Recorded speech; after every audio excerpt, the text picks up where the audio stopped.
Terima kasih Anda masih bersama kami. Bagi Anda yang baru saja bergabung, kami hadirkan kembali 3 berita utama hari ini. Jasad seorang ibu yang ditemukan di pinggir jalan Geger Bitung, Sukabumi, ternyata korban perampokan oleh sepasang kekasih.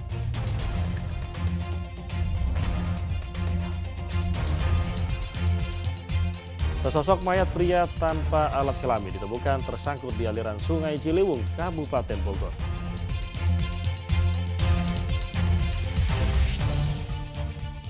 Lepas dari pengawasan orang tua, jari seorang balita terjepit wadah stopless.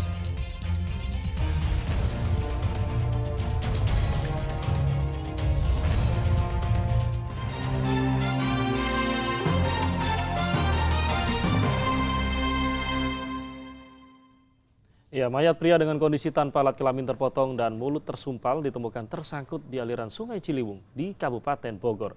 Korban diperkirakan tewas beberapa hari sebelumnya lantaran mulai membusuk. Diduga korban tewas karena dibunuh lantaran alat kelaminnya dipotong.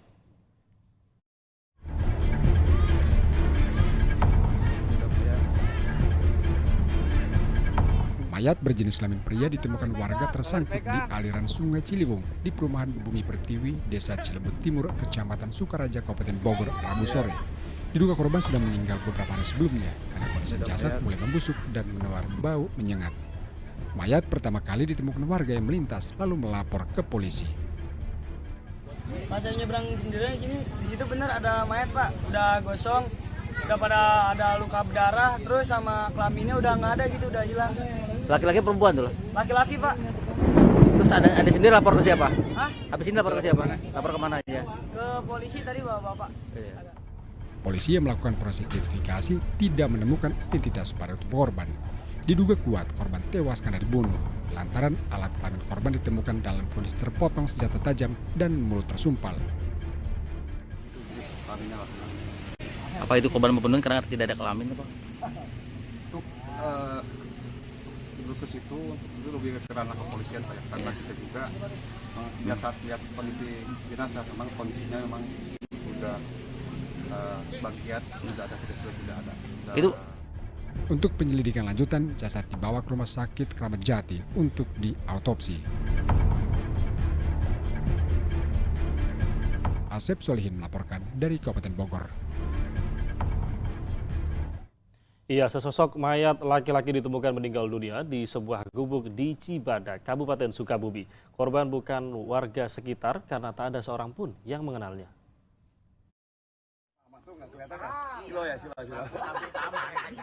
Di gubuk inilah warga kampung Anggayuda, Desa Pamuyuran, Kecamatan Cibadak, Kabupaten Sukabumi menemukan sesosok mayat laki-laki tua. Warga saat itu sedang melintas di perkebunan yang cukup jauh dari permukiman. Warga pun melihat laki-laki ini terbaring. Karena curiga dengan kondisi korban, warga akhirnya melapor ke pemerintah desa dan polisi. Di lokasi kejadian tidak ditemukan identitas korban. Korban bukan warga sekitar karena tak ada seorang pun yang mengenalnya. Jasad korban dibawa ke RSUD Sekarwangi untuk diselidiki. Warga yang menemukan mayat ya di saung kebun milik warga, dan mayat ini tidak dikenali. Jadi warga sekitar sini tidak ada yang tahu ini warga di sini apa bukan gitu kan. Dan untuk saat ini diperkirakan nih mayat kayaknya sudah ada 12 jam ya kurang lebih nih. Atau sekitar kemarin sore mungkin. Terus belum ada warga yang laporan Pak kehilangan warganya Pak? Sampai saat ini belum ada.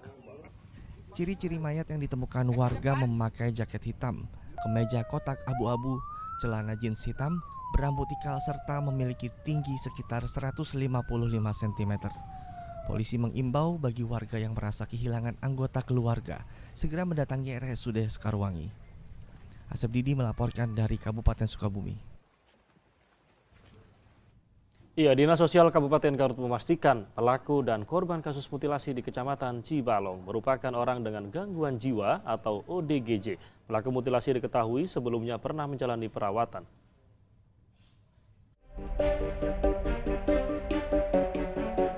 Pelaku dan korban mutilasi di Desa Sancang, Cibalong, Kabupaten Garut disebut-sebut sebagai ODGJ jalanan yang tidak tercatat. Dugaan itu diperkuat munculnya video mereka di media sosial yang terlihat sedang bersama. Dinas Sosial Kabupaten Garut pun membenarkan dugaan tersebut.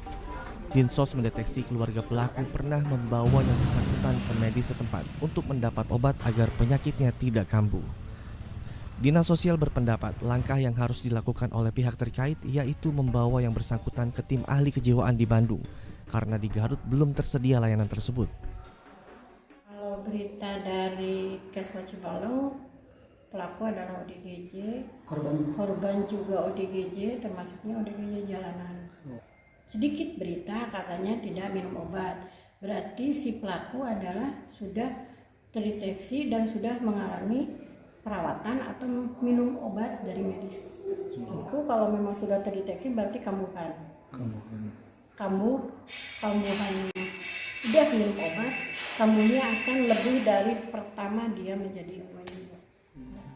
Polisi telah menetapkan E sebagai tersangka utama kasus mutilasi. Meski statusnya sebagai ODGJ, polisi tetap harus menempuh proses normatif agar penentuan status hukum ke depannya jelas. Eko Setiabudi melaporkan dari Kabupaten Garut.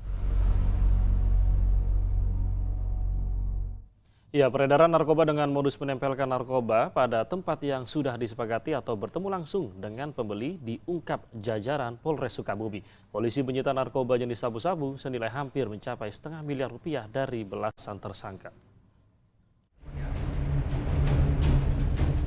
Berbagai jenis narkotika disita jajaran kepolisian Resor Sukabumi dari belasan pengedar. Ada sabu-sabu hampir mencapai 400 gram atau setara dengan setengah miliar rupiah. Ada pula ribuan butir obat-obat terlarang dan ratusan gram ganja. Barang bukti ini disita dari 21 pengedar dari sejumlah wilayah di Sukabumi. Pengungkapan ini setidaknya bisa menyelamatkan ribuan warga Sukabumi dari penyalahgunaan narkotika. Modus yang dijalankan para pengedar bervariasi. Ada yang bertemu langsung dengan pembeli, ada pula yang menempelkan narkoba di tempat yang telah disepakati dengan pelanggan. Modus operandi para tersangka di dalam melakukan peredaran narkotika dan obat keras terbatas dengan cara ditempel di tempat-tempat tertentu dan ada pula yang cara sistem bertambah.